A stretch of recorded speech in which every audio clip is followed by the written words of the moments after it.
and welcome to Stunthanger Video Hangouts. My name is Charles Carter, and I'll be your host this evening. I want to extend to you my gratitude for you watching Stunthanger Video Hangouts.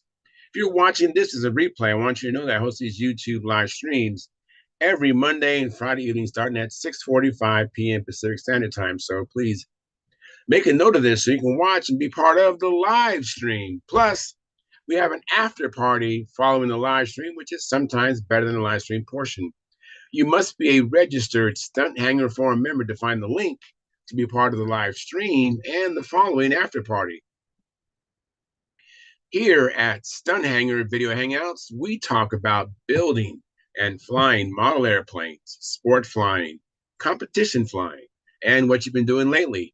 To join our conversation, if you are already a member of Stunthanger Forum, you can find the link if you scroll down to the section called At the Bench, which is right below in memory of our friends. Now, if you're not a member or if you're not logged into Stunthanger Forum, the At the Bench link will not appear. If you're not a member, please register at stunthanger.com/SMF. That's stunthanger.com/SMF. That's Smart Men Flying. That's courtesy of Jeff Riley. You must place a space between your real first and last name when you register. You must also use a valid email address or Sparky. The proprietor of Stunthanger will not approve you. Now, if you're inclined to not come in and just enjoy watching us on YouTube, wonderful, fantastic. You can enter your questions or comments in the chat box right over here.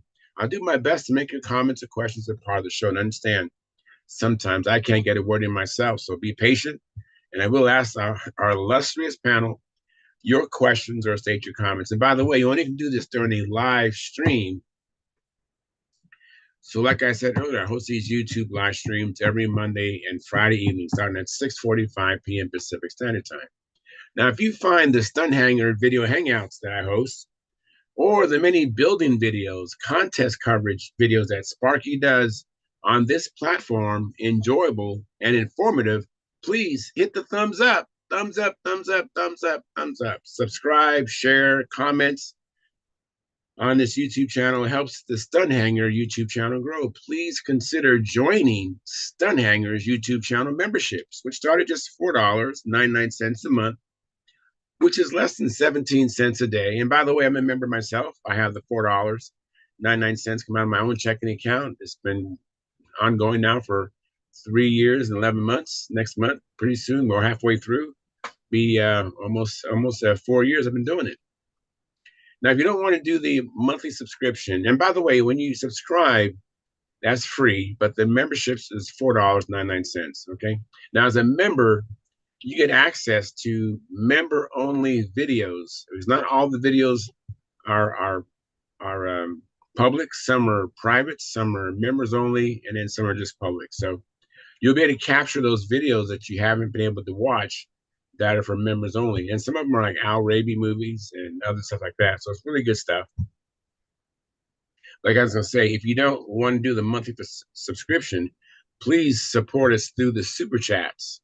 That's if you're watching us live, you can hit the super chat. Now, if you're watching a replay, hit the 3 dots below the screen, and there'll be a menu that pops up and select Super Thanks. And that will direct you to how you can make your donations there. And hope your donations are in line with what you receive. I believe we have some pretty incredible information we offer here because Sparky has built over 500 airplanes. I mean, so he's definitely someone you can ask on how he's been able to do it. And then on our gallery, I have people who've been doing it for 50, 60 years as well. And I mean, we have the the forum. If you like using your keyboard, you can type questions there and get answers there. You have Sparky building all the time. Then you have the Zoom meeting, which I host. So I mean, it's an incredible value for just $4.99 to help us out. And please support us. Now, your support helps offset some of the expenses of running Stunthanger. And with your memberships, you get special badges that Sparky and I can see who are the supporting patrons when we look in the chat box. And hopefully you want to be one of those supporting patrons, Now, this is Sparky's YouTube channel, and I'm only in here twice a week. So if you want to get in touch with me, go to my YouTube channel, which is called Flying Control Line Stunt. Let me repeat that. That's Flying Control Line Stunt. Just like I do, I fly control line stunt planes. So, and if you would check out the 2019 AMA National Championship video, which Sparky shot with his video camera of me flying his Junar XL. It was orange back then. Now it's white with orange trim. And check it out. And please leave me a comment or a question, and I'll be able to respond to you quickly. Because I'll get a notification because that's my YouTube channel. To leave comments here, I don't really get notifications, and I don't really check Sparky's comments. So I want to thank you for your past, your present, and future support. You are making it happen. Please keep the conversations family room friendly. In other words, please don't use words or do things you wouldn't say or do around your own children or grandchildren. And without any further ado, I actually already posted the link. We have some people in the gallery already.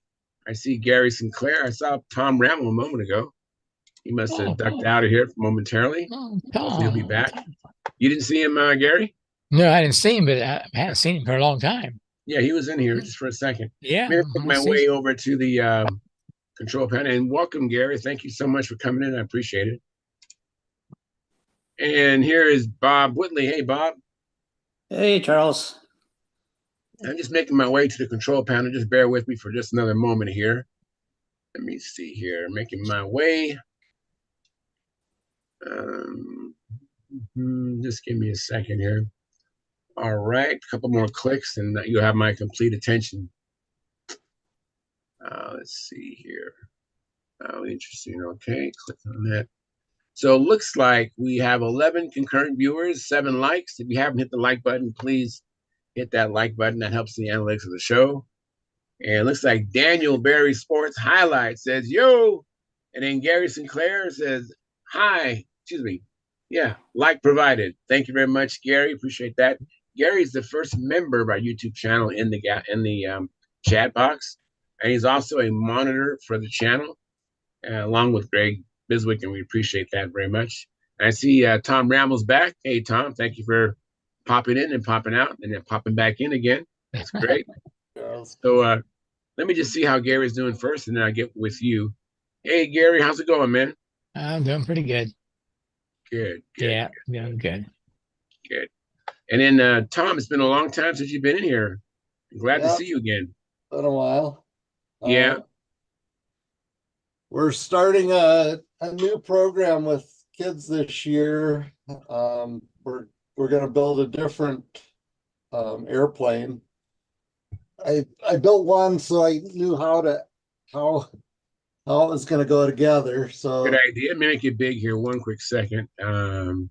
It's a powered glider. Oh, very nice. Looks good. Electric powered folding prop. Oh, nice.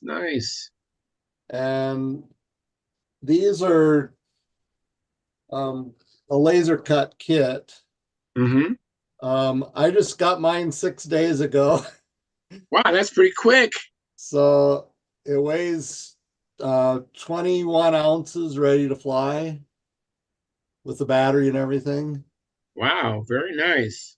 And took me 6 10-hour days. Okay, very good. Now, is that film ultra code or monocode, or what is that film?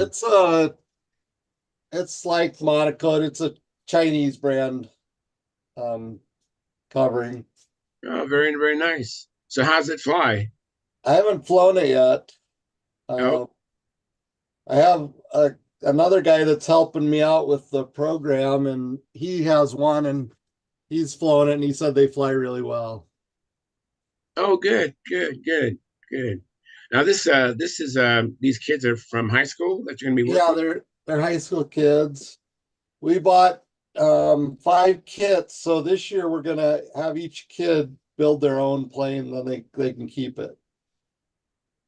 And there will be a charge for the kids. I think we're gonna do it for $100 for the kids, and we'll pay the rest of the costs. Very good.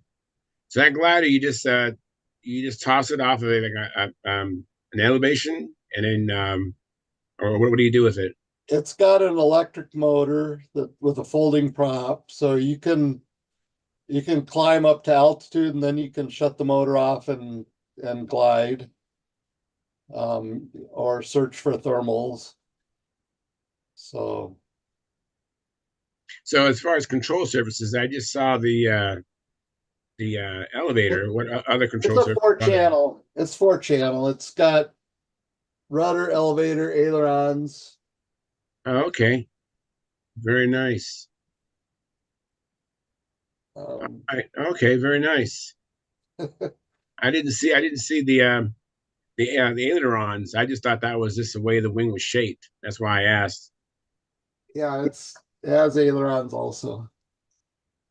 Very nice, fantastic. Well, It's a laser cut kit, so it it teaches the kids, ribs and spars and things that are on real planes. So I think it's a good kit to start with. yeah, very good. Well, thanks for sharing. I appreciate that. Sure. Let me go Tom, to was that a 2 meter? It's a 1.6 meter. Okay, So about 63 inches, I think. That works out to sounds be. about right. I think it's That'd be a nice package. Birded times are neat. I think it's about 440 square inches Yep. or 450, something like that. And weighs 21 ounces, this one that I built. very nice. Let me go to Bob Whitley. Hey, Bob, thanks for coming in. How you doing? Doing okay. Quite a bit under the weather today, though. Diabetes has been acting up, so I'm only going to be on for a few minutes. Okay, Get to well, bed early. But yeah, I've had a really busy week flying full size. It's been not all that great of weather, but getting in quite a few flights and with students and also proficiency checks and check on types and stuff like that. So that's been good. I got that old Nemesis that I picked up, all the repairs done and recovered, and I bolted on that brand new Super Dagger G2135 that a very nice friend gave me. very nice, very nice. And I was also given looks like practically a brand new Enya 19 RC also, and some parts for my 15s, but I don't know what I'll do with 19. I've got several of those now. But I seem to be collecting small Enyas for some reason, even though it's a size of model I never really flew. Yeah. So looking for another 15 though that's more suitable for that FAI size Bosta that another friend gave me. So I guess I'll have them in just about every size model now. Yeah. So what kind of 15 looking for? Nothing super exotic. A TD or something, 15 or something along those lines. I've got a lead on a 15 medallion, which would probably work fine on it too. Would But, a Fox 15 work? Fox 15, it'd be kind of heavy. And, Oh, they don't have the power. This is set up for bladder. So, like, I have 3 or 4 Enya 15s that I could use, but again, same problem. They're not really set up for it. But, I want something that I can needle it up and get the juice flowing through it. yeah, right. But yeah, I'm making a case for Paul to take down his Goodyear racer for the Northwest region. Also, I'll be working on that this weekend to get it done for him. Sending down that wood for Howard, so because he's sending me up some Nemesis ribs. Very kind of him. Yeah, absolutely. So yeah, stuff's been happening, and I got some other stuff cleared off my workbenches. And my glass benches has the smoothie on it to rebuild the one that was totaled last year at the contest. So I'm looking forward. My wife's away for the weekend, and we've got crappy weather forecast here anyway, high winds. So it's hide in the basement and work on model stuff mostly. Sounds like a good time to me. Yeah. I would enjoy that. Absolutely. Yeah. So I've also been hammering away on that advanced drone course too that I've been putting off. So in fact, I got a several sections of the course done the other day while I was waiting for a student to show up. So I just sat in my car with my iPad and did it. Very, very So cool. Stuff's progressing. Good, man. It's great. Good to see you. Yeah. And yeah, let me just Ben Denny's here. How you doing, Denny? Thanks for coming in. Hey, good to be here. Good night, or I should say good evening, everybody. Is that a hello or Yeah. goodbye? It's supposed to be a That's hello. Hello. Yeah. Hello. So at any rate, Mm. we How's- finally went out to the field today, and it's not exactly dry, but there's no standing water. They were able to mow it, stuff like that. Oh, that's good. We got a great weekend forecast for wind and stuff, so I anticipate committing aviation all weekend. So Very good. Now your contest is when? The following weekend? 1 week from tomorrow. Oh, that's good. That's so encouraging, huh? Yeah, I was went out to the field today to check it, and it's been so bad out there. I was expecting to find out that I was going to have to cancel, because with the water's we've had standing water for over a month. But apparently it's been just dry enough here. It's no puddles, and it not exactly squishy underfoot, but you wouldn't want to sit on the grass, that's for sure. Well, unless you wanted your bottom wet, but at any rate. Hey, Bob, I want to commend you for posting the Shug Emery birthday post too.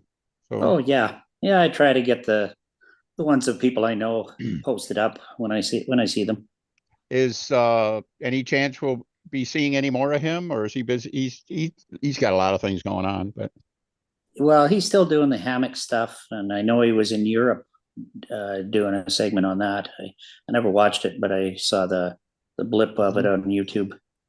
So I don't know. It'd be nice to get him back into it. He's a great spokesman for us. oh, he is. He looks like he'd be a lot of fun to hang out with, doesn't he? Yeah. So, Oh yeah. I think he's in my area, is he? Really? Minnesota. Shug Emery. Yeah. Yeah. Okay, Tom, your assignment is hunt down Shug and get him on here.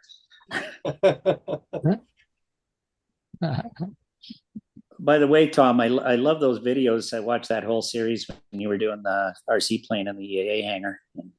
Oh, Thank okay. you for doing all that work with the kids. Yeah, it's been great to work with the kids. Very good. Let me welcome John Skukulek. Hey, John, how you doing? Good, good. How are you, Charles, and everybody? Doing well. Doing Good. well. Yeah, absolutely doing Good. well. So you've been doing any flying or building? Yeah, finally today I got 3 flights in with my modified Nobler ARF, and that was a joy. It was a beautiful day, and I just mowed the grass back there. It was nice and short. It was almost like being in heaven. It was so much Yeah. fun. It's a good flying plane, isn't it? It really is. I just need to dial it in now. So, I'm having to make adjustments and figure out line length. I've made a number of different line lengths to this point with the Spin 5 fishing line that at one point, Denny, you were talking about. In fact, while we're talking, I'll ask you a question about making those lines. The method I use is one that was on the long Spectra string. Mhm. When is it Michael Stinson. yeah, he did a video on time, and I think it's the double surgeon knot. So I use that. I've always used that. I use his method. And because once you mark on the lines where you want the end of the line to be, after you tie it, you lose some length. If I'm doing it right, I lose half an inch, give or take. And so, you make one line and then you try and figure out or guess where to put your marks on the second line so they end up the same. Is that something you just have to deal with? Well, what you need to do is put like a post in the ground where you want the line to be, the length you want. Yeah. Wrap the line around, and then mark the line around the post. All right. then regardless of the little bit of line you lose in the tying, take the second line and mark it to that same post. So you're exactly the same place. Mhm. Okay. Yeah. And Yeah. that's part of the thing. And he kind of talks about that, but it maybe didn't cover it real deep on that. But I was, for what it's worth, of chasing my tail exactly the way you just described. You're trying to think you got to aim at where the other line is and stuff. Really, I think what you got to do is try to make both lines to the same standard length, the same marking on it. And Right. if everything's right, they should end up exactly the same. One other thing that I've been learning is that I was tying the lines in my basement. I was going down and back, I could do that in my basement. And the trouble I was getting is that I wouldn't necessarily get the same tension on each time I marked the line. So if it's kind of slack and you mark it, and the next one you pull it kind of tight and mark it, it'll actually be quite a bit different. So I did find that if I go outside and just run it straight, it seems to be easier to develop a feel for getting the same amount of tension and stuff like that. And that is a feel thing. You just you're gonna tend to pull one harder than the other. I wish there was a a better explanation than that, but I'm just finding that it takes practice. And sometimes I hit it dead on. Yeah. I've had some I've hit dead on. I have others that I missed by like 2 inches, and it's like, how is that possible? And the only thing is possible is that I'm not pulling it the same amount. So Yeah. Well, I've laying it out run the way into you're all of that. describing, Denny, I'm sorry. laying it out the way you're describing it is pretty much how I do steel lines. I've Exactly. got a hook on my fence, and I just lay the lines out, and I've got it marked off on standard lengths. And then I'll show it one night. Not tonight though. I've got a block that I've got made up that I put my thimbles on, or eyelets, and a clamp mechanism on it, and I clamp the lines absolutely equal, and then I wrap them on on this fixture, and they end up bang on exactly the same every time. The challenge is the same. You need to be able, when you're pulling the steel line out, you need to pull it to a certain tension and everything like that, and not over pull it or under pull it or something like that, because you can introduce a difference if you do that. And if your technique is good, it's pretty easy to hit it, dead on. So yeah, when I pull it, I'll be pulling both lines simultaneously through the clamp block, so that I've got equal pressure on them, and it works fine for me anyway. Danny, when you stretch the fishing line, do you stretch the line before you tie off the ends, or do you make the lines and then stretch after that? Lately I've started, I tie the lines long, then I stretch them. Then after they're stretched, then I go back and try to, and then I tie the final correct length. Get your length, and the reason I started doing it that way is that I was using, in some cases, I was using different colors of lines, and they come off of different spools, off different batches and everything like that. And I don't think that they're necessarily spool to spool and everything like, the color doesn't have anything to do with how much they stretch, but it's just, the spool to spool difference on, how, when the line was made and how tight the weave is and stuff like that. And I did start improving my margins when I started doing it that way. One way I like to do it is I'll make up 2 sets of lines at a time. If I'm making 2 color lines, I'll try to make 2 sets, and I'll take each color, I'll make the line, twice as long plus a little bit. I'll tie both ends like 130 feet long, do the stretching exercise on that, and then go through, cut it in half, or, cut the line to the final length, 63, 4 or 5 feet, whatever it takes. Makes sense. Yeah, but and that's easier than like tying or making just one set of lines and then, making them up like 65, stretching them and then cutting them down to 63. It's Yeah. in a perfect I've done it universe, both there's no ways. wasted, there's no wasted motion in if you make an oversized set of lines. Yeah. Because then you don't throw away any of the knots that you tied. Yeah. So Charles, like I said, I'm going to be going away here right away. All right, man. Would it be okay if I made a little public service announcement? All right, go ahead. Yeah, anybody who watching this on YouTube that knows anyone that was with the Birds of a Tether Model Club in the 60s and 70s in Edmonton, if you haven't heard, we're having our first ever reunion down at Ponoka, Alberta, on the first weekend of June, on the first and second. And we have the full use of the RC field, which already has some control line circles in for us, and hosting by the Loyal Order of Moose for a barbecue supper and all that stuff. Camping is available on site. And if anyone watching this knows anyone that was involved, please get hold of either Paul Jabot or they could get hold of me and just grab our address, I guess, off the forum PMs. And sounds like a good party. Let us know. What was that club called? Edmonton Birds of a Tether. I like that. I've never heard that. All the control line club names you think you hear, or if I have an RC, Birds of a Tether. That's great. That's awesome. And That's great. our crest was a buzzard with a leash on him that was barbed wire. Ha ha! All right. I'll dig my old crest out and maybe show it to you Monday night or next Friday. Please do. Please do. That sounds great. But yeah, I'm really looking forward to seeing some of the old guys I haven't seen in forever. And because the faces will all be different. I don't know if it had been taken care of. So I ordered a whole bunch of those plastic pin-on name tag things that you put slip a name in, because I'm sure most of us aren't recognizable. I'm sure some of them will actually need to be reminded of what their names are too. So, okay.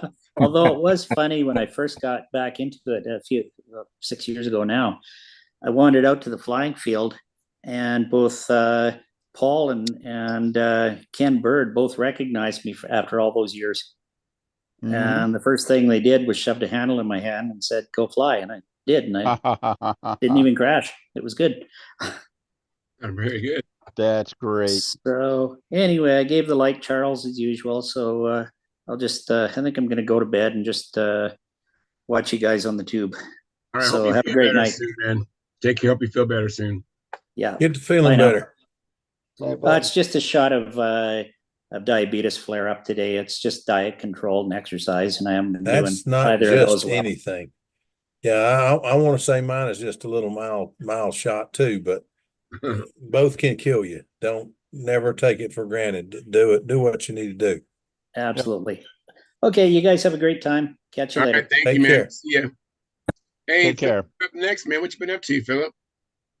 We went to we got up this morning and went down to Triple Tree and nice. Watched David and all the guys fly. And I always love to watch David Fitzgerald fly, because it doesn't matter what he's flying. He is so precise and so, I don't know. I just love to watch David fly. And I watched him and Derek Berry, and Derek's flying very well too. And I watched Todd Lee was there, and we talked to him and his wife for quite a bit, and watched Todd fly several flights. That new Mustang is something. I mean, it is something. He was flying very well, and he's ready. He's looking forward to the Nationals, and I think he's gonna have fun this year. He's always a great guy. He's a class act, but he's it's just this year it looks like his stuff is ready, and he's ready, and he's really. Was that a new Mustang? Was that a new Mustang, or I don't know if it's a new one or not. The spinner looked like it might be an old one, but it's red and silver, so it's probably last year's. I think that's an old. Is it an I-beam? No. Oh, no, it is not. It's he calls it Magnum something. Yep. Yeah, I don't know. It's got the penguin on it.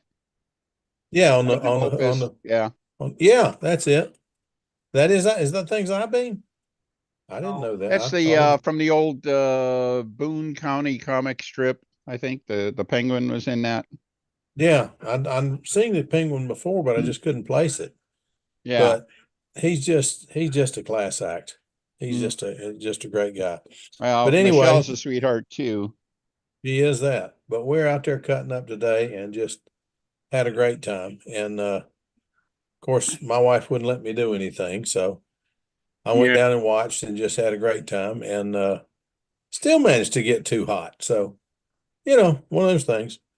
Yeah. But we had come home early because I got to get ready. Tomorrow night's my 50th high school reunion. I'm gonna go out there and dance with a bunch of old people, Very, So, very cool. yeah. So Now we're gonna go. We're gonna your, go. Go ahead. your We're gonna SV11 go. is done, right? Your SV11 is all finished. All the SV11's ready to fly. I hope to fly it in the morning. We'll see. It depends on what the weather is. I did not get to talk to any of the guys tonight. Buddy is probably listening. If you are, call me in the morning and let me know if we're going or not. And if we are, I'll try to charge the batteries and meet you out there. But give me a little heads up. It takes me an hour to charge the batteries. But I'm going to try to get out and fly it tomorrow. And if not, I'll fly the Humbug. If I don't have enough heads up, I'll fly the Humbug. It's got a new motor in it and ready to go. And we've been trying to get a lot of things ready. I've got 4 new airplanes ready to fly. New to me. They're not all new airplanes, but 2 of them are new airplanes or rebuilt airplanes. And I've got 2 more that I'm going to do. And then I've got 6 new ones I'm in the process of painting. I've started doing one color on 6 airplanes. And never mind. It doesn't work. Just do one airplane at a time, go all the way through. It's much easier, much less headache. But trying to get some stuff done this year and get some planes flying and get out there and have some fun with the guys because it's our numbers are dwindling, guys. We got to have some fun while we can. Exactly. We got to get after it. We cannot assume we're going to be able to do it next year. You don't know. That's exactly right. You got to get after it. But I mean, attendance was way down this year in control line at Triple Tree. I mean, way down. But they still had a good time, and there's I think about 12 people going to be there in the morning to fly expert and advanced, and I don't know. It looked like it's going to be a pretty good crowd, but I'm hoping some more people show up. I won't be there, but I couldn't fly today, so it doesn't matter. But Angstrom was there today flying. I saw him fly a couple of airplanes, and he's looking pretty darn good. Oh, He's good. looking much, much better than he did last year at Brodak. Who is And that? Angstrom. Angstrom. Oh, and really? His He's been dad flew making today terrific too. progress the last couple of years. Yeah, he's really moved up, and his dad was there flying seems like it was a oh, come on, Philip. I built one. I can't remember the name of What was it. he working Anyway, on? little profile. Little. Stinger, a twister, Sig twister. Okay. Stinger is just a modified one, so it's a Sig twister, and it looked pretty darn good. He looked good. And then Angstrom has gotten into electric Navy carrier. I mean, that's wild. He's hanging it on its tail and stopping with it, going really, really, really slow. I said, Angstrom, that's fine, but you can't take it past 45 degrees. You'll get called. They don't like you to take it past 45 degrees. Well, why not? Because a real airplane won't do that. So, but he was looking good today, and he's having fun. His dad and mom were there, and they all looked like they were having fun, and it was a good time. It was a good time. We had a lot of fun. I got talking with several of the guys and just really cutting up and having a big time. It was a lot of fun. So Has I'm looking Angstrom forward. stopped growing yet? I don't think so. He's that guy is just, he walked by. I knew he was there because we had a lunar eclipse about 11 o'clock. That's it. So the last summer he was about 6'6" the last time I saw him. I think he's grown a half an inch or so, because I think I'd only got beside him one time, but my word, when I Yeah. got to look up to somebody, they're tall. That's it. That is a very big young man. So It is. He is a very big young man, but he's a very nice young man and he's well mannered. So I think Mhm. he'll do well. Great. I tell you, it's it was just a great day down there. The weather held off until about when did we leave? About 6? Yeah, she's watching TV. But we left about no 4. We left at 4. And about 5:15, I would estimate the bottom fell out. We Okay. just got up the road a little bit. I finally got back to 85, and I mean the bottom fell out. Wipers went to full blast, and I could still barely. I mean, it was going 35 miles an hour. Wow. It was crazy. I haven't seen it rain that hard in a while. But that place was already so soft and squishy that I'm certainly glad I wasn't there when it started raining that hard. I bet. It was awful. Let me get But this. anyway, it was like I say, it was a good time was had by all. And there were some really pretty airplanes there, and some people that looked like they were ready to put on. Joe Daly was there with 3 or 4 airplanes, and Joe was flying real well. He looks like he's ready for the Worlds, and Fitzgerald always looks like he's ready to go to the Worlds. I don't know who made the team this year, who's on the team. Drawing a blank right now, but those guys were both flying so well, and Derek Berry was Phil. having a problem with the Hey intake Phil. manifold. Hey Phil. Yeah. Let me get to Sparky.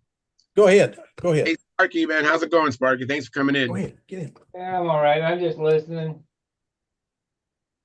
Rubbing Sparky, it. you look rough, brother. What's the matter? Huh? You look like you feel rough. What's the matter? Not there's nothing wrong with me. Good. Good. So what you got there on the bench there? This is the first one that I built, the first Viper 2 that I put together. I'm bringing this one out tomorrow. Tomorrow is supposed to be a 1 to 3 mile an hour wind day. Nice. That'd be beautiful. We're gonna go out and fly, but they got a speed contest going on. I hope they don't piss and moan because we're gonna be on the square pad. I don't think so. just don't make too much noise Yeah. so you don't scare them away. This airplane, I'm gonna try some different propellers. They, usually run the rev up. And Mark Hughes, he likes the Zor, so I'm gonna I got a couple different Zors made up for it. I'm gonna try them out. I forget which airplane it was. I had suggested that you try some down thrust in it. Did you ever get around to trying that, or? No, that's the blue one. Okay. No, I was more curious than anything. I'm gonna bend the elevators back where they belong because it just kept getting worse by bending them up. Okay. Joe said, bend the elevators up, bend the elevators up. It's just getting worse, so I'm putting them back to 0 and start from scratch. Hopefully I'll get this one sorted out. This is the one I want to fly up there at your contest. I don't know if you heard, I was out at the field this morning and it really looks good out there. The water, it's finally drying out some. They're able to mow it. Field is really looking good. And Larry Fruits and I are going to head out there tomorrow, see if we can catch up. See if we can get 6 months of flying in tomorrow. So Tell Larry I said hello. I hadn't heard from him lately. yeah, he's planning on bringing his laser to Brodak, by the way. So Nice. I know Phil, that's an airplane Phil was really interested in. So Great. Well, now that I have a chance to talk to Stuart, he walked away. Hey, oh Stuart. boy. Hey, Stuart. Come on back into the camera frame.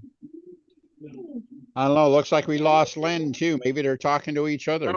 I think Lynn and Naomi are talking to. I think he's still here, but he's just turned his camera off. Hmm. Now, when you turn your camera off, you don't even show up. That's kind of different. It didn't do it before, but now it does that. When you Is he talking to Gary? who? Glenn. No, Lynn's talking to Naomi. I thought for sure he was talking to Gary. Him and Gary are having a conversation. Yeah, maybe. Telepathic. There we go. Yeah. Uh-oh. It might be a Joe Bellcrank sighting here. Well, once he gets back, I'll get to him. But hey, John Miller, Let me get to the chat box. Dennis Adamison, who's in here right now, who's a member of our YouTube channel. Thank you so much, Dennis, for your monthly financial support. Appreciate it. He gave us a like. And then Marcel Legrand, he says, hi, Charles and everyone at Stunt School. I just got back from flying and cutting my finger on the prop. Sorry to hear that. Hopefully you didn't get cut too bad. I wonder if that was an APC prop that cut you. Those are notorious for doing that. And then Philip Bailey gave us a like. Thank you, Philip. And then Lynn Burrell said, I will be in soon, like provided. Right now. Right now. Speak of the devil. Oh, So how you doing? literally. Coach is in the house. What are we doing? Lynn? How are you doing, Lynn? Doing well, thanks. So how's your preparation going for the World Championships? No, working hard on the airplane. I got to ask Sparky a couple of questions. Go ahead. He's the finishing expert. So here's the deal, Sparky. I've got the airplane.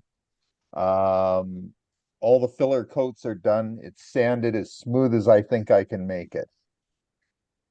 What do I do? Is there anything I should put over the last filler coat before I start color? Because it's a little bit powdery still. What, well, let me ask you this. What does the filler coat look like? And what color are you gonna paint the airplane? The airplane's going to be two-tone purple. Okay, The filler coat right now is white, and the airplane looks white, and I can see a little bit of wood through it. go get it. Let me look at it. You heard the man? Do you want me to bring the plane? Yeah. I'll get the plane. Hang on. All right. Thanks, Lynn. Now I'll make my decision after I look at it. back to you, Stuart. Oh, yeah, I don't know. I went flying this week with Len and and the guys. But so yeah, other than that, I mean, I'm working on something maybe after a bit. I'll show you if a few more guys come in. Got a little project, top secret project. So what did you fly? I know you have your Twister, have your Nobler, your Well, the Pathfinder. Noble's not quite ready, but it's right on the verge. I'm hoping to finish it tomorrow. I'm gonna go flying tomorrow too, I think, with Brad. I've been flying the Twister and the Pathfinder. So I did some patterns with the Pathfinder this week. And then the Twister, we're still kind of balancing it out and stuff. So I took a bit of weight off the nose. So we'll try it again tomorrow and see how it goes. Get a little bit more. Len says it flies good, except it's just not quite turning enough, fast enough. It's kind of mushy. So took a little weight off the nose, and hopefully that'll help. So Is it mushy in both ways? I believe so. All right. Okay. Yeah. Might be Yeah, nose. he flew it, and I sat in the circle, and I said, "Tell me as you're going along what it needs and stuff." So Make one big, Charles. Yeah, I got it. Okay. Okay. All righty. What the purples on the what's going to be dark purple? What's going to be light purple? Okay, the wings and the tails will be. I'll show you the paint scheme. Actually, I've got a drawing of it. Hang on. There you go. That'll help. I see what you need to do. I just need to know what color is going to go where. Oh boy.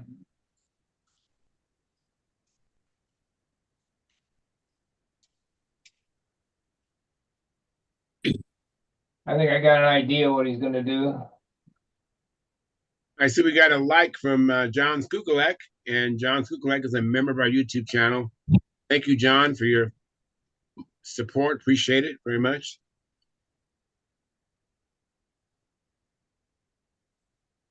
Here's what we got. Okay, so the white part is light purple. Is that Yeah, right? the light part is the light purple. That's right. Okay, The dark part is the dark purple. paint the wings first. Don't put paint on the fuselage, and then Okay. paint the fuselage. Now, how big is that airplane? Is that a Patternmaster, Cardinal, or what? Yeah, Pattern Master. So about 710 squares. Okay, I'll give you But keep five. in mind, I have both colors on the fuse as well. It's like this. I don't care. Paint the light color first. Yes, okay. Wherever the light colors are gonna be, spray that and don't worry about the Yes. overspray. Just get it on there where it's gonna Okay. be. Yeah. And the canopy before any of that and then mask it off, right? I don't know. Well, yeah, you could do it that way. I mean, I don't do it Yeah. that way. You could. Okay. So paint the light colors, like where that scoop is in the back. Don't worry about it. Just paint it light and then go back. Yeah, exactly. Mask it Yeah, off. and then do paint the it dark over it. Okay. Right. Okay. So All right. after you do that, tape all the light stuff off and paint the dark paint on. And fortunately for Right. you, your scheme covers those superfill fillets, so it should be dark there. So that, Yes, it will be dark. It will be dark where the fillets are. yeah, The whole fillet will be dark. the dark will Yes, the cover whole- that superfill. Perfect. Yes. Okay. That's the way I planned it. The next thing is you only get 4 ounces of paint to paint that airplane. Right. So take your 4 ounces of light. I'll give you 4 ounces of each, and don't, just because you got it doesn't mean you got to use it all. No, exactly. Okay. Take your 4 ounces and mix it into a jar. Make it 8 ounces. Yeah, close the curtain all the way. Thank you. And shake it up. So that's 50-50. Spray a coat. Right. And then add some more thinner. And then just keep spraying that 4 ounces of light paint till it's gone. But on the dark paint, mix 4 ounces, but don't use it all. And then Just use it just enough to cover properly. Okay. right. And don't paint the Gotcha. fillet. Just until what? Like the last coat? No, until like forever. You want to just dust into the fillets. You don't want to load up the fillets. Okay, so don't really lay it into the fillets. Just dust it enough to cover it, basically. Okay. Yeah. Yeah. Gotcha. Now my question was though, right now I've got the last filler coat on there and it's been sanded. Do I put anything over top of that to seal it before I start the color? Take your light color purple and mix it into clear dope. And then you shoot one super wet coat, meaning a lot of thinner in it. And then one coat with basically thinner, like 75% thinner on that thing, and lock it all down. Okay, that'll seal it down and then go right to the light color go to the light purple after that and do the wings. Okay. Yeah. Perfect. Thank you. That's all I need to know. Yeah, I not loading the fillets up with dope, but here I'm guilty. I got a spot right here that's lifting, so that I got to cut out and repaint. I know how it goes. Been there, done that. And I don't paint fillets, but it happens anyway. Well, as you noticed when I showed you the plane, there's no paint in the fillets. There's nothing in there right now except the super fill still. Yeah. Yeah, you don't want to. If you got a can of DC 540, you can. We don't have any left. It's long gone. Yeah, you can spray Long gone. All I've been using basically is clear dope with thinner and mixed with white dope and talcum powder. I don't even like the talcum powder. It makes it greasy. Okay. And heavy. But whatever. Get it all sanded off, it'll be all right. It's all sanded off now. So at least as much as I can get off without getting right into going into the silk span. What do you like for filler, Sparky? I don't use anything. I just use clear dope with white paint in it. You know. Oh, okay. I don't use any Try filler that next time then. I mean, it takes twice as much sanding, but you know, it's lighter and you don't have the dissimilar chemical bond, you know, when you put that talcum powder in, that makes it heavy, and then it makes it greasy, and then when you put another coat on top of that, it tends to pull up. So just use the clear dope with lots of thinner. Okay. All right. Let me get to John Miller. Hey, John, how are you doing? Doing okay.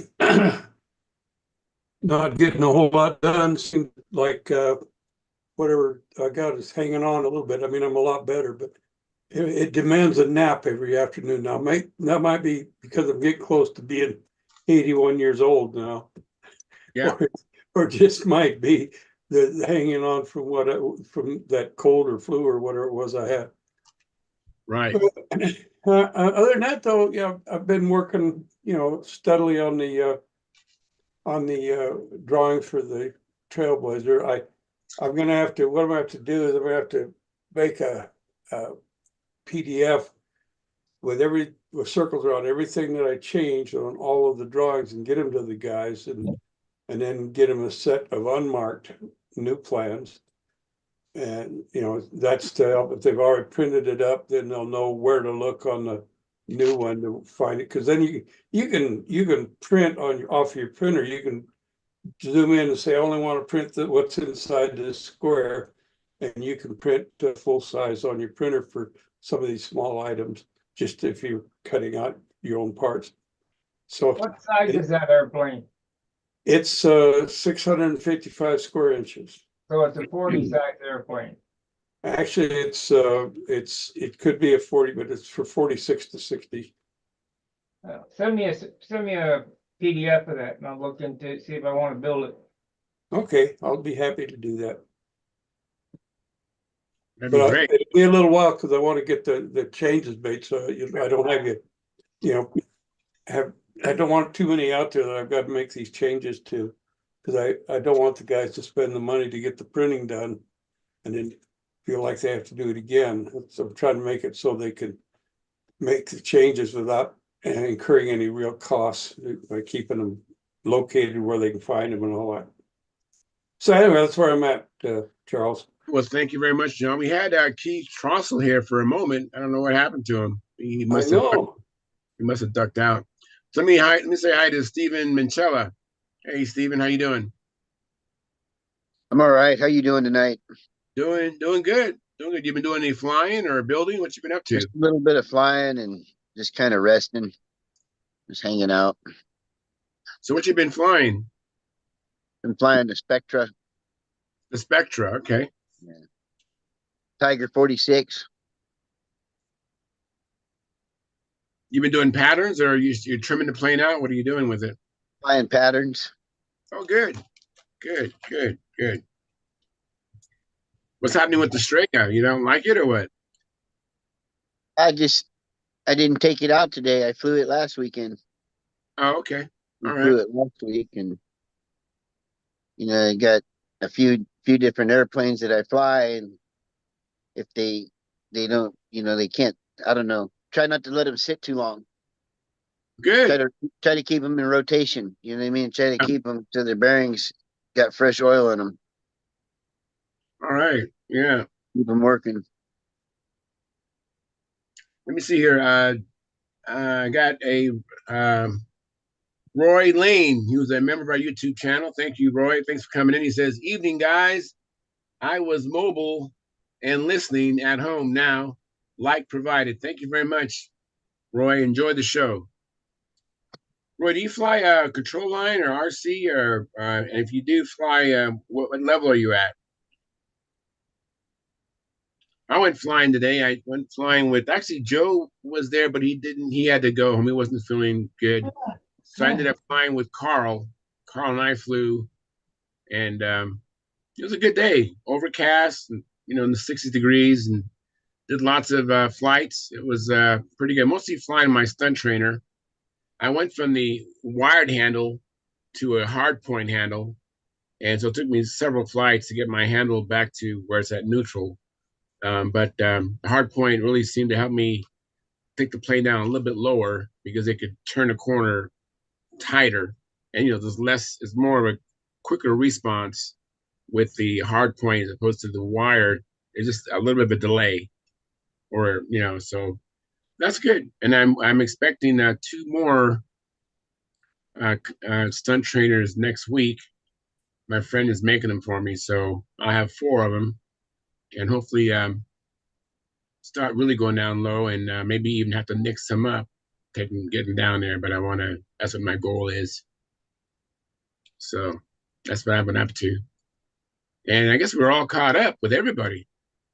So Roy, Get back to me, Roy. Let me know what's going on with you. Anybody else in the chat box? If you have any questions, any comments? Oh, go ahead, Stuart.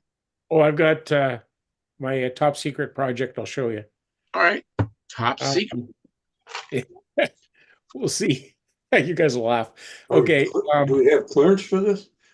Yeah, I hope so. After he shows us, he's going to have I'll to have to shoot us. Oh, make Yeah. it big, I guess. All right. Here we go. Oops. Now, do I shoot? Are you going to share or are you going to show us something? Yeah, I want to share Demo. pictures. Oh, sure. I don't need to make you big for that. Oh, okay. Do I hit share screen?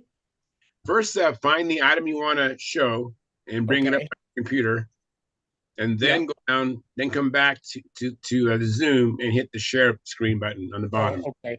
And reselect the one that you initially showed on your computer. Oops.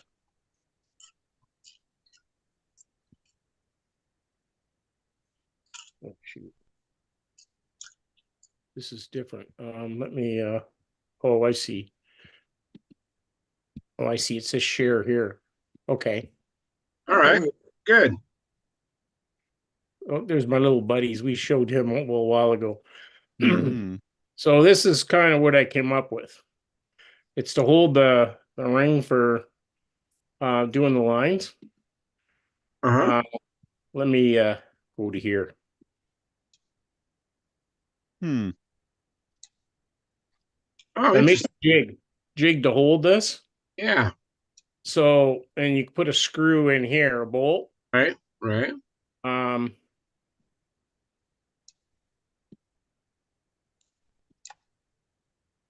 So, and then what I've got a wooden jig here. I'll show you in a second. All right. So I can do the two eyelets, either the Okay. smaller one or the big one. Okay. Very nice. And what I did was this spacing here. Yeah. I made it 60 thou, and for 27 thou lines, so they could sit side by side. Right. Or one width of the hacksaw blade. Kind of. Yeah, I see that. I got more accurate than that though. So, okay, maybe I can close this. Oops. Did I lose you guys? No. No, we're still here. Is that for tying spectra lines? No, this is for doing Lead outs. the ends of the coming out of the plane. Oh, the lead outs on the airplane? Yeah, the lead outs. I see. Oops. Shoot. How do I close this now? Go down to Do the you have bottom and select the window that's open, right click and say close all. You can't find the X. There you go. Oop. No, I got to go back onto here. I think the stop share is at the top of the screen, isn't it? Yes. Oh yeah, okay, I see. Yep, sorry. Yeah. All right, now if you make me bigger again, Charles. All right. Hang on 1 second. I gotta find my cursor here. I have a trackball and it just sometimes hard to find. 1 second. Here we go. All right, now you're big. Okay. See, this is the little jig I made. Oh, okay. Okay. So it's hard to see if I can. So basically, yeah, the ring sits in here. And when I'm doing it, I put this rubber. Can you see there? Yeah, I see it. Or below and above the wire. And when before I have it wrapped, the other wire that's hooked around, it comes back through here too. Right. So I hold the two of them tight, and then I clamp it down here. All right. Okay. And then once that's in there, I'm totally hands free, so I can just wrap. I don't have to hang on to anything. Okay. Very nice. So I did this one tonight. So nice tool. It's a nice tool. I just kind of like it because I hate wrapping them the other way and stuff. I know there's different things you can possibly do. I know guys probably do That's a different, good idea. but I like it. Makes it easy. So So it do you works. have a lathe? How'd you make No. the or mill? No, I had a friend of mine's got a mill. Okay, So I went over and I said, okay, this is what I need. And so we just worked it out and he cut it for me. very nice. It's So, nice to have friends like that. oh yeah, yeah. He's got the yeah, milling machine. It's pretty good. Very nice. Very nice. Very, very ingenious. Looks I like have, Jim Hoffman joined us. I have a friend like that, but since I've moved, he's 320 miles away. Yeah, you gotta find a new friend, Sparky. Yeah. So Jim, how you doing, Jim? Thanks for coming in. Good, good. I can only stay for a few minutes, but All righty. Well, I'm good. I'm good. so what you up to in your shop? What are you up to? Let's see. I'm next big project is going to be a take apart airplane, and so I'm working on spar joiners. This is an aluminum fitting I have. Let's see. There. The center goes in the fuselage, and that piece goes in the wing. Oh, look at that. So one of the things you got to do is graft wooden parts to it. So this is a prototype for the spar joiner. Look at that shit. Wow. This is just first cut. There'll be plenty more prototypes before I get it Right. done. So that's what I'm doing in the shop right now. So when you join the part that goes in the fuselage, the metal part, you're gonna put a grub screw to lock it onto the middle part. Yeah, here, let me try and show you.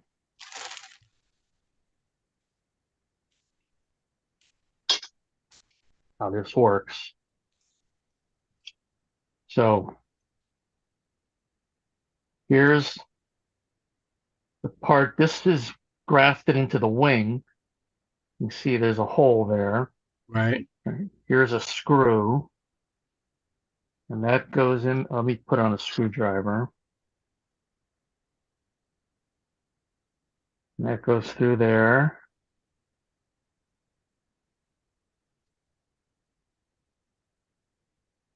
There. So now there's a screw. I don't know if you can really see it. See it. But it's in there.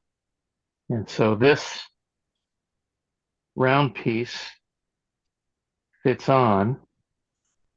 Oh, very nice. I'm getting There's the screw. Yeah. Much like a real aircraft. Very much like a real airplane. And then you need a ball end driver. And now I've got it clamped up. I follow. So, very nice. It's a very. So you need three of these. One for your spars, high and low, and then one aft to anti-rotate the wing. Mm-hmm. So. What about the leading edge? It just plugs into the fuselage? No, it's the wing root is just flush to the fuselage, and you have a joiner at both spars and one near the trailing edge of the wing. Okay, so what holds the leading edge on? Nothing? Nothing. Okay. It's the fuselage side is a flat plate, and the wing root is really a flat plate. Yeah, I got it in my mind what you're talking about. I would pin it, some type of dowel or something on the leading edge to plug into that leading edge of the flat plate. But yeah, maybe. Yeah. I've not seen that done, but chicken soup can't hurt. No. No. So that's what I'm working on in the shop right now, building prototype for that. Very good. What Very airplane are you going to interesting. build?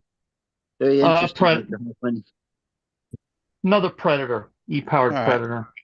You know what? It's a lot like what Howard's flying. I'll tell you what's nice about that idea is you're not stuck to one size fuselage. Like if you get a Yatsenko center section, you're stuck to that fat fuselage. You know, that H looking thing they got? Well, you kind of are with this because this center section is the fuselage width. This surface right here, that's the external fuselage surface right there. Huh. So Yeah. Are you gonna mount your belt crank through there? Your no, the bell crank is going to live just aft of the spar. Behind it. And actually, this little cutout will get filled with balsa wood, and then a plywood plate get bonded to it, and then that'll be the bell crank Okay. mount. The floorboard. Very nice.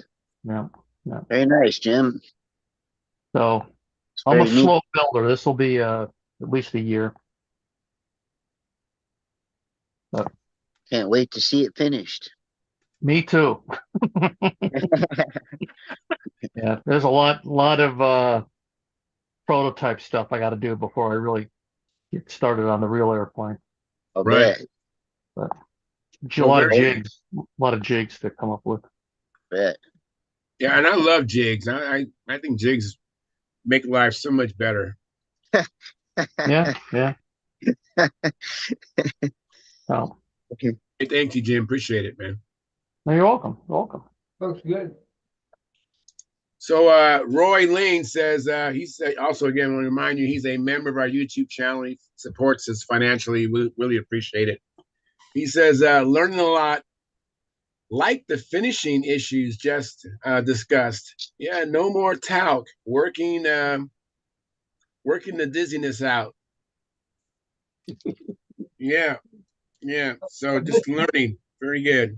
This airplane here is finished with just clear dope. There's no talcum powder on it at all. Just Wow, it looks beautiful. a lot of sanding. There's just as much sanding when the paint's on it as there is building it. Very nice. Yep. Very nice, Sparky. It'll I always feel when the plane is framed up, you're halfway done. Oh yeah, maybe not even halfway yet. Yeah. Because I can Yep. build them in 40 hours basically, and we'll have 200 and finishing it. And looks like Tom Knight made it in here. Hey, Tom, how are you doing? Thanks for coming in. Not too bad, Charles. So what you been up to? You been doing any flying with Lynn and Stuart? Yeah, I think we were out, Wednesday, I guess it was. I've been working on a Wankel engine all day today. A Wankel engine. Yeah. Why are you doing that? Well, Sparky, Charles, it's just something I always wanted, so I wound up buying one. And I have fought with that thing all day today. You trying to It's hand start it? brand new. And when they packed it, the oil stuff that they put in it, Right? the little scrapers that are on the rotary thing in it were all seized in tight, like glued in with the oil. Right. I've been all day getting that thing loosened up, and just actually that's why I'm half an hour late or so getting on the show, because I just got it running. You got it running. Yeah. Nice. I don't think I've ever heard a Wankel engine run. Well, they're different, let me tell you. I bet. I Got bet. an OS 30? Yeah, yeah. Yeah. Seems to be a really powerful thing, but it's very heavy. Heavy motor. I haven't weighed it yet, but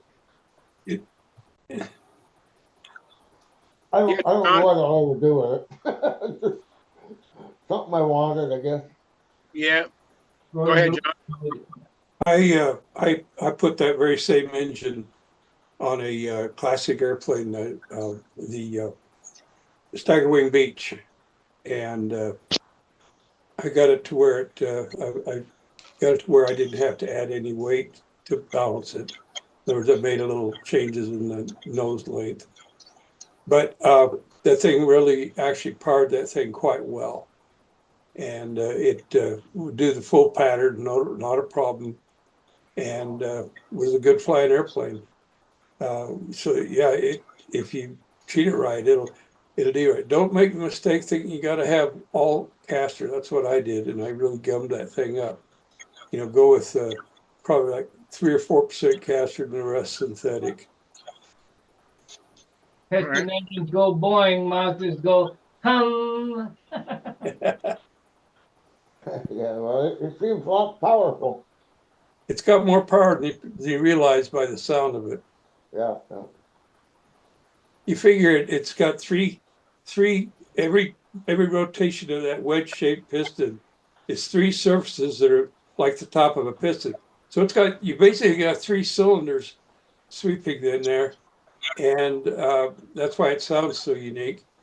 And I think they've actually got more power because I don't think they consider them a 3-cylinder engine. Well, it has what, 3 compression strokes every rotation. Every rotation, right? That's right. Yeah. But that's what I was having trouble with. Those scrapers, they're in that rotary unit. Yeah. All squeezed in tight from sitting for what, 30 years? It was brand new. Yeah. Alexa, stop. So I What had a hell killed of a time Mazda? getting them loosened up. The scrapers is what killed Mazda. Yep. That's exactly what it is. It's a little Mazda engine, huh? Yeah. That's a Wankel, yeah. Well, it's an NSU, Wankel is what they call Yeah. Yeah. My buddy has 3 of those. He got a couple of them brand new in the box.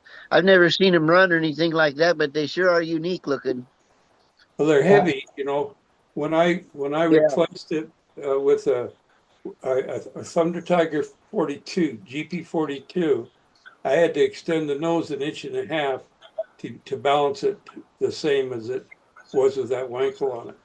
So, you know, but you get it where you don't have to add any more weight. It puts out enough power, at least on that stagger wing beach, that it flew fine with it. Yeah. Good. Let me get Gordon in here. Hey, Gordon, thanks for coming in. How you doing? Oh, freezing. I was wondering why you looked so bundled up. I was hoping you're feeling all right. My arm is still giving me a bad time, but There's a little round dial on the wall. You could turn that to about 75. Hey, Gordy, I tried to call you today, and your home phone is disconnected, and your other phone hung up on me. well, I hung up on you because I was at Rodney's funeral. Oh, okay. So I got one number that worked. I Okay. tried to call you back afterwards, and you never answered your phone. I called you 3 different times. I was taking a nap. Oh, Sounds like a long nap. It was an hour and a half. Must have been a real long nap. It was an hour and a half, 2 hours. At least. Well, you can do that when you're retired. Yeah. Yeah. Well, finally got my parts for my mail today. Oh, great. Been waiting for 2 weeks. I finally called them today and asked them what the problem was. Right. And, it supposedly went out on the 8th. And he's let me check. Well, it comes back, well, according to our records, you're supposed to be getting it today. Well, a couple hours later, I went and checked, and sure enough, they finally showed up. So now I can put my mail back together. Brent Williams' birthday today. Oh, it is? Oh, Brent Williams said hola, y'all, in the chat. Well, happy birthday, Brent. Yeah. A young 46. Just a kid. Yep. A pup. Yeah. Pretty neat guy. So I guess you haven't had any chance to do any flying or anything yet, right, Gordon? You still waiting to do your maiden flight on your Pathfinder? Actually, we got a test flight on it Tuesday. Okay. So how does it look? Well, that stalker, you got to run a lot more pitch. So Paige Peterson test flew it for me. And the lap times were 6.1, 6.18, almost 6.2. So needless to say, he didn't do anything. So I'm going to have to pitch the prop up. What's the pitch? You know, it was pitched for the LA 46, which, you know, I used to launch at 10.2. And the stock, it sounded really good. It just wasn't going anywhere. Right. Yeah, I know. I have a couple stalkers myself, so I know what you're talking about. What size stalker, 5 to guys? 6, 5 to 6 pitch. What size stalker? A stalker runs a 7 pitch, I think. You can go that high, yes. Well, on my stalker, I had a 9 pitch prop. 9? That's Yeah, huge. They yeah. got the grunt. Yeah, we saw the Strega up at Golden State, Jim. That was a 9 pitch prop. I didn't know such a thing existed. Mackinac. Yeah. Well, at the Nats, John let me borrow his rear exhaust 51, and I put it in my Pathfinder, the build-up body, and I was running a 4.7 pitch, and it was perfect. It ran awesome. Oh, Jim, by the way, my RPM was 6,800 RPM. Wow. Wow. You're in a league of your own. I was. It was nice and quiet and had all kinds of torque. And the wind didn't bother it. It was fantastic. Good. Sorry, Gordon, get back to you. Now, Gordon, yours is a Stalker 50, right? 51. 51. There's your answer, Tom. And it's a side exhaust. The one John let me borrow was rear exhaust. So what pitch prop do you have on it now? It's a 11.5, 4.5. It's 3. That's a 3-blade. Yeah, you still need to go up to closer to 5. Mm-hmm. 4.5, 5 at minimum. It's already 4.5, so I figured maybe 5.5. Yeah. Yeah, those Stalkers, you go in on a needle and the RPMs don't speed up. You can turn the needle about once you get to a certain point, and you don't get any more speed, so you have to use pitch. That's why you have to use so much pitch. They're a grunt engine. Yeah, they're very nice engines. They're very, very nice. Misunderstood, but very nice engines. When I borrowed John's, I used the same prop I used on my PA 51, and it was very happy with that prop. So I figured this would be happy with the same prop I had on the LA 46. But it wasn't. You know, those Stalker engines, they're different. Everyone seems to be unique entity unto its own, because like I have 2 Stalker 81s, and when my first Stalker was I got it from Bob Brooks, not the one in Florida, but the one here in California. And Gordon knows Bob Brooks, because he was copying what you had in your Tony. You had a Stalker 81 in your Tony, right? And yeah, I borrowed John's 81 again. That 81 went around. But then I got a brand new Stalker 81, and it ran totally different than the old Stalker. So that they don't seem to be the same at all. They seem to be different. Yeah, on John's, I was running 20% nitro. And really? And that thing just rumbled on my Tony. But anyway, the problem I had is I can't get through the pattern. You know, I put a bigger Venturi in it and 20% nitro and woke it right up. How many head gaskets you put in that thing? None. I left it the way it was for FEI. And put 20% nitro in it?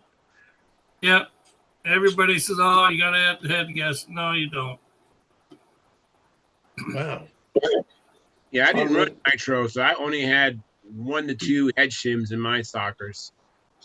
On my 66, I've got no head gasket or no extra head gasket. I run an Wow. FAI and I'm running a 13.6 prop on it, but I haven't flown it yet on that. That'll be the telling point. I got a 13.6 on my 76. The one I've got now on my Pathfinder profile, I took a head gasket out, Good gracious alive. and Yeah, I'm my- running 10%. My experience with nitro is you can just keep adding it, and when it starts detonating, you can hear that. Yes. Then it's time to add a head shim. That's true. There's Right. a lot of other variables going on. Right. Yeah, I experienced that too with I think it was a K77 had some sooner. I had to do that. Yeah, you can hear the detonation. Oh yeah. Oh yeah. Yeah. It's not a pleasant feeling or it's a sound. You're like, am I hurting my engine? Yeah. Yeah, Lynn, go ahead, Lynn. Yeah, I've run a K77 in my big Cardinal and I've never put nitro in it ever yet. I run it no nitro and it runs really nice. Yeah. 13.6 top flight, round blade prop, Super M prop. Just loves it. And it was fine even at the Nats last year, 2 years ago in the heat. It was fine with no nitro. I found the same thing, Lynn. I run no nitro in my stalkers. Yeah, they love it. They don't seem to need it. I don't know. Or at least mine don't anyway. Well, you don't know how Mind you don't know what mine's you're a missing. mine's a K77. It's not a stalker. Sorry. Well, Gordy's a motorhead, much more adept at engines. Yeah, than I am. he knows how to adjust them, Yeah. I'm sure. So For sure. I take the easy. I don't know way. anything about adjusting them. Lynn, you might try some nitro. You don't know what you're missing. Yep. You might like it. It's possible. I do know one thing I'm missing. The more nitro you put in the fuel, the more paint you take off the fuselage. It works good. Well, that too. And it's a shorter flight. The bigger tank you gotta have. Not Yeah. true that is. Yeah, on John's motors that I borrowed from him, I never changed the head gaskets or nothing. I just threw the nitro to it. Yeah. Wow. It's like Cool. crack. You get addicted to it.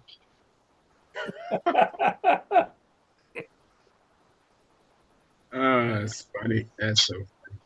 Let me say hi to Caffeine, who's driving. Hey, Caffeine, how's it going, man? Don't get an accident on my account. Yeah, hello. I'm going to the field. I'm going to try some new maneuver today. I will try to do outside loop from the top entry, and then I will try to do more inverted fly. All right. Good luck with that. That sounds good. Just go up high. Mm-hmm. And yeah, Jim, you were right about the nitro. I don't need that 15 or 10% nitro. I only need about 3 to 5% nitro here. Good. Is your motor running better? Yeah, it was running really good last weekend because it is I just found out that our original fuel previously it had no nitro at all because when I mixed with the 15%, so it was diluted to 3 to 5% nitro range, and suddenly it gets better. So Yeah. so yeah, normally previously I'm really sure there was no nitro at all on my fuel.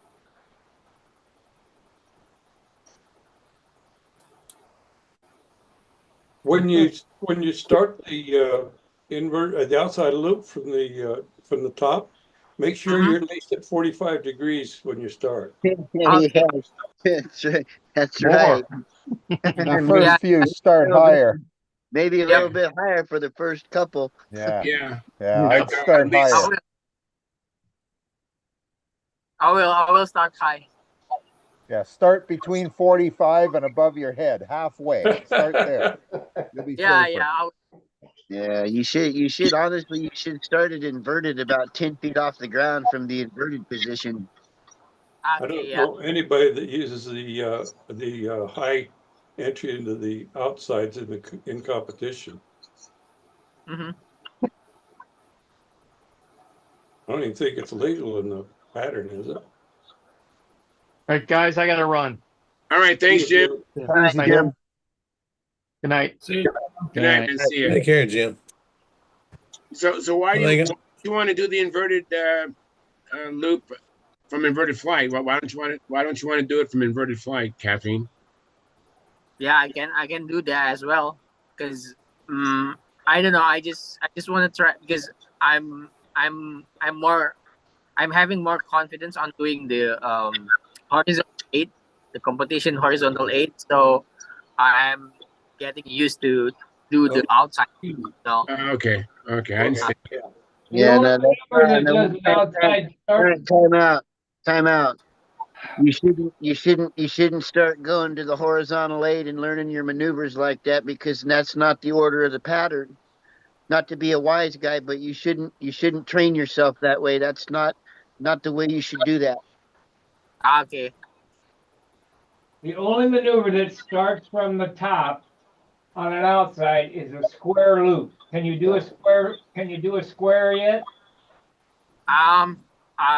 Sometimes because not intentionally. Some of my outside part from the horizontal is looking like a square. It's not really round. Sometimes it's not really round. Sometimes I have very long bottom of the horizontal outside loop. So it's kind of it looks kind of a square.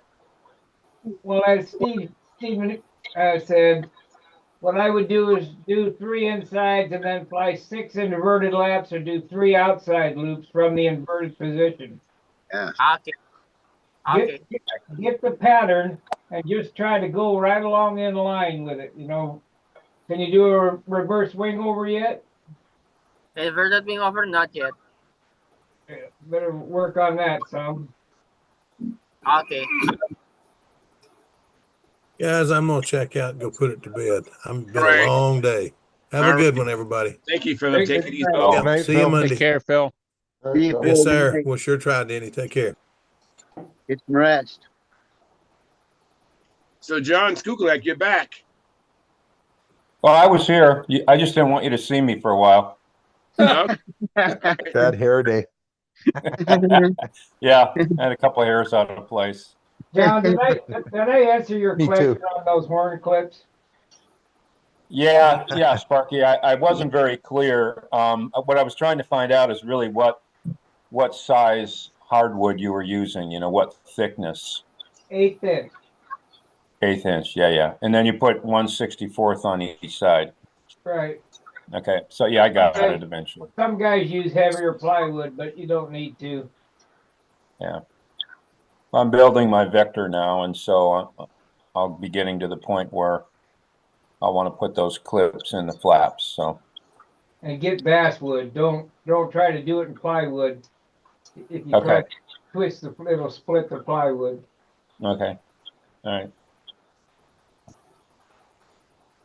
Hey, Len, are you working tomorrow? Or are you flying? I'm flying tomorrow. Good. Flying tomorrow. I'll see you there. Tom, I suppose you're Yeah. going to. Tomorrow flying? Yeah, I don't know. What's the weather supposed to be like tomorrow, Stuart? I think it's supposed to be pretty good. I think there's like 3, 4, 5 mile an hour winds. So should be all right. Brad's going. I'll probably go. All right, I gotta go. I'm tired, so we'll see you tomorrow. Hey, thanks for showing me. I'm not going to be there at 7:30. What's that? 9:30. I won't be there at 7:30. 9:30 or 10. I'm not doing that. All righty. We'll see you later. Yeah, see you tomorrow. Yeah. 7:30 at our field tomorrow is supposed to be 0 mile an hour wind. It There doesn't you pick up go. to 1 mile an hour till 9 o'clock. Nice. It'd be great for your I need to maintenance. practice in wind. Yeah, you don't want to fly at Booter Park in the wind, that's for sure. Want to fly anywhere in the wind, but I have a feeling in Muncie at the Nats and the Worlds, there's going to be some wind. That's a different story. The wind is blowing in one direction. The good news. Yeah. The only time it's bad is on Circle 1. The wind comes across depends on which way the wind's blowing, but it's coming across from the AMA headquarters to Circle 1. It blows up that bank, and it'll yeah. you crazy. Yeah, it gets kind of stupid. Are you going to work on dialing in the orange Viper tomorrow, Sparky? Yep, that's what I'm doing tomorrow. I was out flying it Wednesday until the wind, it's stupid, you know. We have these trees and the wind feels calm down here and it's blowing it at your back and you start doing the maneuver and by the time you get to 45, it's blowing the other way. So I said, Oh no, that's awful flying. Yeah. hang it up. I hate that. Yeah. I almost lost it a couple of times, you know, doing a 4-leaf clover. Just got it, lines went slack and it went way over there. Yeah. You know, Yeah, we get the same at our field sometimes, Sparky. It's awful. Just makes it very difficult. Take it home. I was just trying to get. You have to know when to hang it up for the day and say, this day it isn't working. We're going home. I was trying to get, you know, lap times and handle adjustment and that stuff. And so I retrimmed it again. I added the weenie on there, which is a 1/2 ounce, and a different prop, which is, you know, another 1/4 ounce, so 3/4 of an ounce. And I put another 1/2 ounce of wingtip weight in it, and I take it out and see what it does. Try it again. Yeah, you know, only one change at a time. Nah, I ain't got time for that. We go all at once. Oh man, you Yes, live yes. dangerous. Yeah. Yes.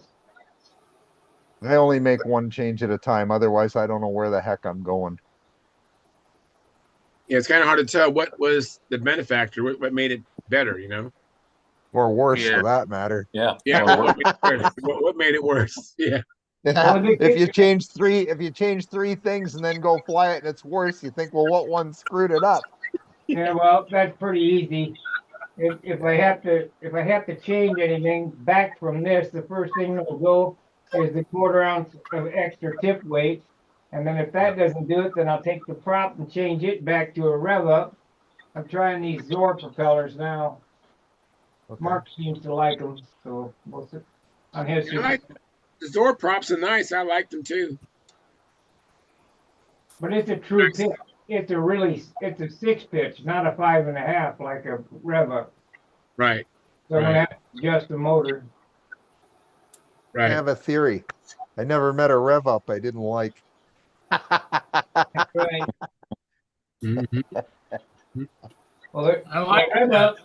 This prop here, this Zor here weighs 34 grams, and this is like, I think it was 12 or 18. So there's quite a bit of difference in weight, but there's a difference in thickness by 1/8 of an inch. Okay. Huh. I'm also going to try, Gordy, do you happen to know whether a Super Tiger 60 will run with a 14-inch propeller? What RPM? They run about 92, I believe, or 88 to 92. With a 14? Yeah. I'll try that then. I got a 14.5 Zor I can try. Yeah, I've got a Ed Southwick Lark, and it's got a 13.5 on it with a Super Tiger 60.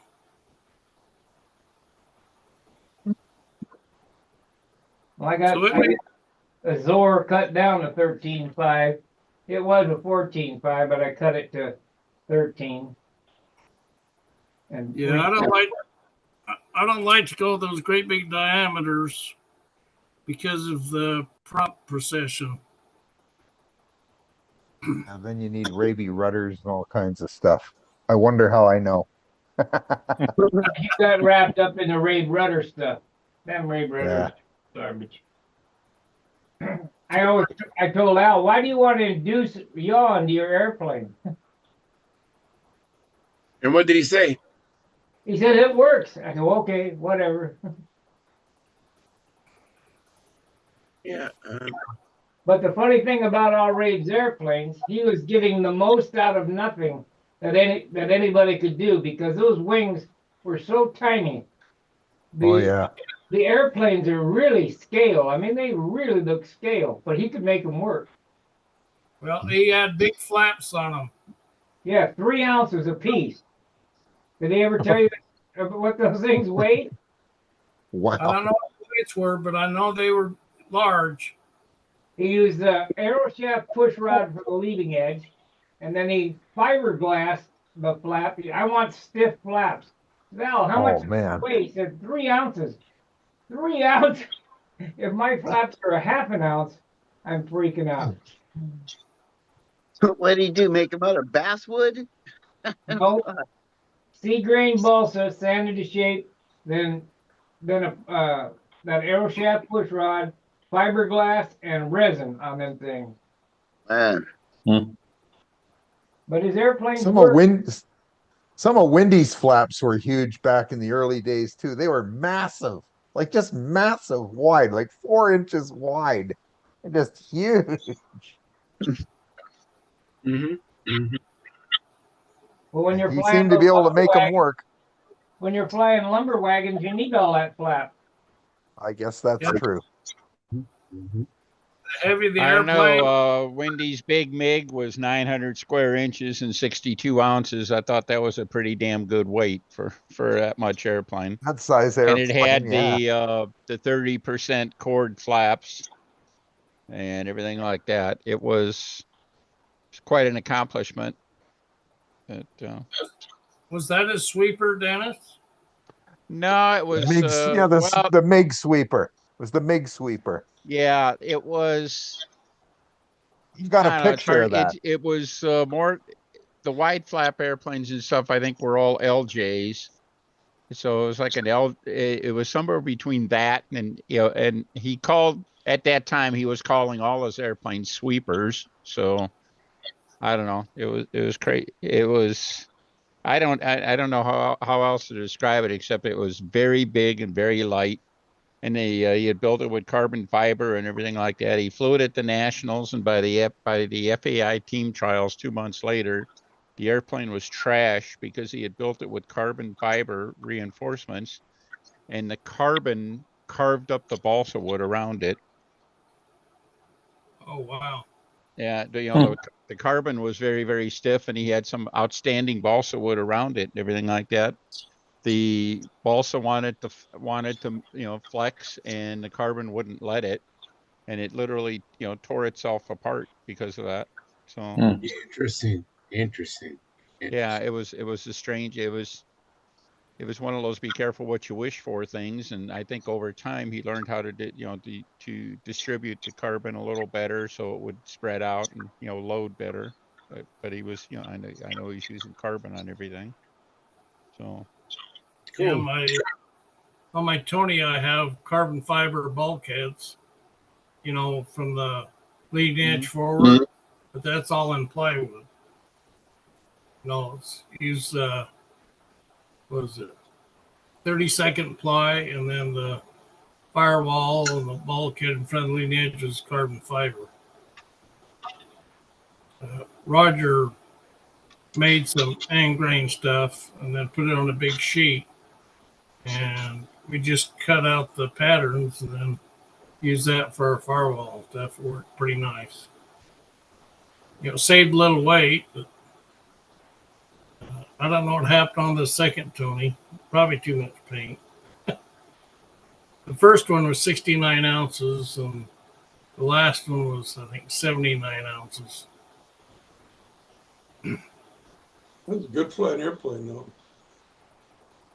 Yeah, it still flies all right, but it doesn't fly as good as the first one. Hey, Lynn, you see a picture of Wendy's plane, Lynn? The MiG sweeper? Yeah. Yeah, I've got a picture of that. Hang on. The Alrighty. one that you flew at the Nats, Gordy, was that the first one or the second one when I was there? The first one. Yeah, it flew That, pretty yeah, that flew excellent. Which A one lot was of it? guys, a lot of guys got to fly that afterwards, and they were pretty impressed with it. You know, the second one flies fine. It doesn't fly as good up here because we're at 4,400 feet on our field elevation. When I drove, So what's the altitude you're at, Sparky? 549 feet. Oh, boy, that sounds good. I think that's what the. Let me look here real quick. I know it's. I don't think it's 1,000. Let me see. This is aviation weather. I wonder if they'll give a altitude on this. The advantage of trimming for at the altitude we're at up here is that it only gets better when we go down in altitude, and there isn't really much anywhere we'd be flying that's any higher. Even That's going over true. to Denver isn't too bad. Yeah, the Salt Lake Airport's 4,250. Let's see. Altitude St. Louis. I've looked for it before. Yeah, we're 466 feet above sea level. Boy, I bet you have to suffer through that. Of course, as light as your airplanes are, they'd fly great up here.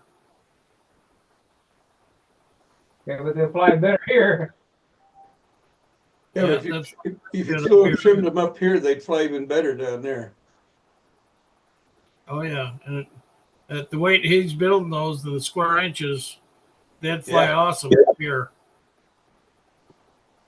750, I think, is what 754. I think is what Howard said. 52 ounces. Wow. That's incredible. My Tony's 742. I don't have much wingspan. I just have a lot of root, cord. 58 wingspan with 11.5-inch root cord and I think it's 2 3/4 flap at the root. Look at that big red thing in the background there. Yeah. There it Really. is. Look at Wendy Jenna and all that standing dark beside him. hair. That was Wow. the 83 Nats. Everybody Wow. looked a lot younger. Yeah, he does. Everybody looked younger. There's Dennis standing beside him.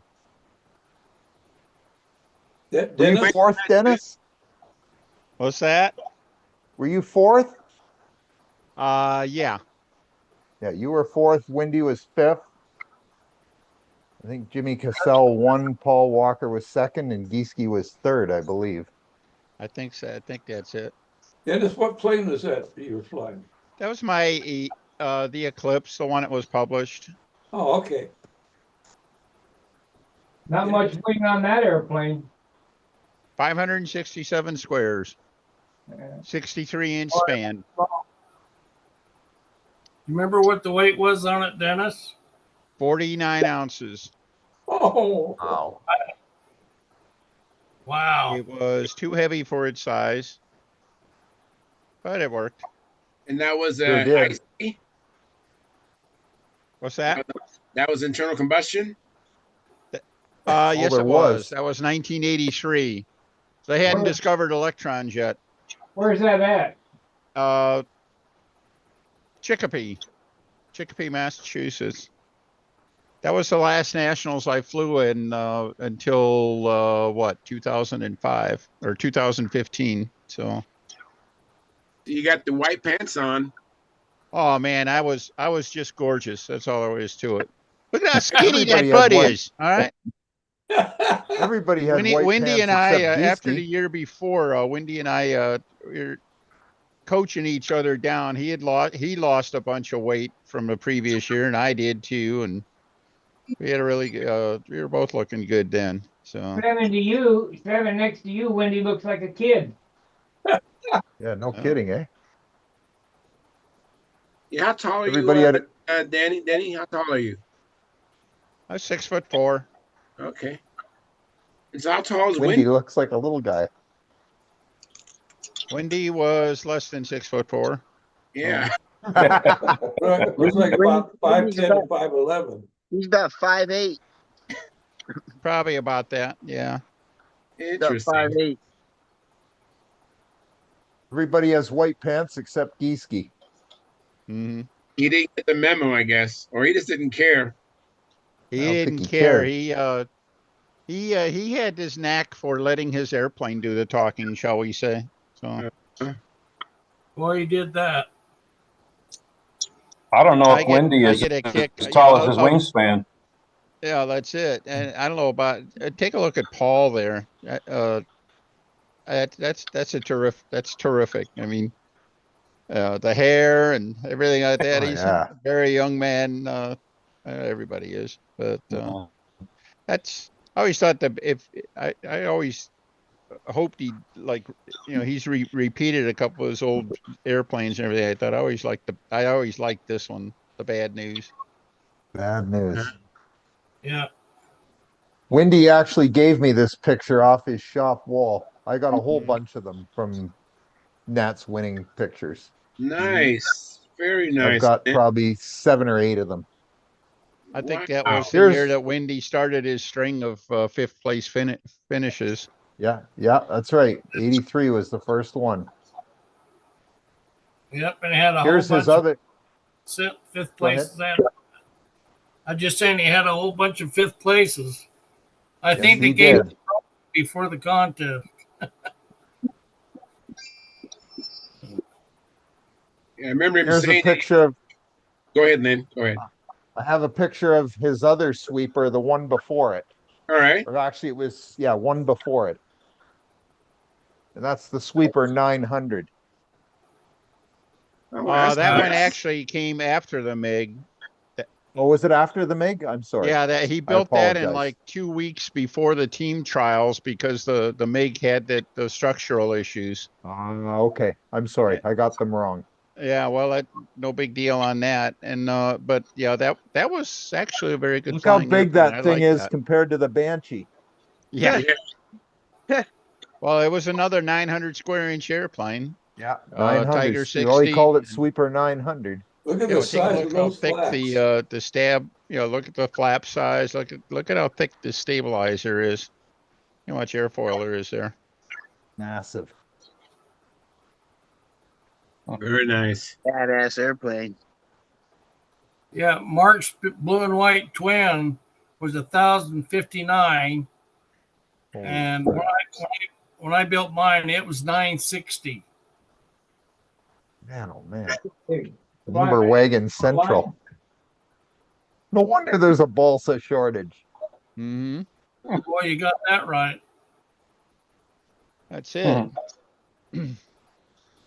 Okay. Nice airplane. Thank you, Lynn. Appreciate it. Not a problem. You know, I'm going to end the live stream on the high note. So thank you, everybody, for coming in. I really appreciate it. Hopefully, everybody have a chance to go do some flying this weekend or work in your shop and then come back and tell us all about it Monday. So until then, fair winds, tight lines.